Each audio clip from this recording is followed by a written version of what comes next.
નમસ્તે, મારું નામ ચારોલા પ્રત્યુક્ષા હેમાંશુભાઈ છે. હું ધોરણ 2 ભણું છું. મારી શાળાનું નામ છે શ્રી નાના સાહેબ પેશવા પ્રાથમિક શાળા નંબર 33. આજે હું તમને એક વાર્તા કહીશ. મારી વાર્તાનું નામ છે ચાંદો બગડ્યો. આપ સૌ શાંતિથી સાંભળશો એવી મારી નમ્ર વિનંતી.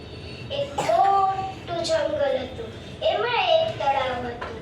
તળાવની બાજુમાં મોટા મોટા ઝાડ હતા. એ ઝાડ ઉપર ઘણા બધા વાંદરા હતા.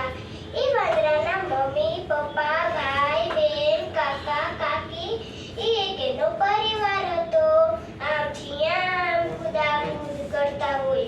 ભૂખ લાગે ત્યારે ફળ ખાય, તરસ લાગે ત્યારે નદીનું પાણી પીવે. રાત પડી ત્યાં મોટા વાંદરા સૂઈ ગયા. એક બચ્ચું જાગી એને નદીમાં જોયું. નદીમાં જોયું પછી બોલ્યું, આ ચંદા મામા તો ડૂબી ગયા છે, હવે મારે શું કરવું? ત્યાં એને એક વિચાર આવ્યો. પછી બોલ્યો, હવે તમારા ભાઈ બહેનને મારે જગાડવા પડશે. એને એના ભાઈ બહેનને જગાડ્યો પછી બોલ્યો, જોવો નદીમાં આ ચંદા મામા તો પડી ગયા છે, હવે આપણે શું કરવું? ત્યાં એક બચ્ચું બોલ્યું, આપણે એકબીજાની પૂંછડી પકડીને નદી સુધી પહોંચી જઈએ, ચાંદા મામાને બહાર નીકાળી દઈએ. એમ કરતા કરતા એ નદી સુધી પહોંચી ગયો. ઉપરના વાંદરાએ કીધું કે મારો હાથ છૂટી ગયો. ધડીંગ દેરા નદીમાં પડ્યા.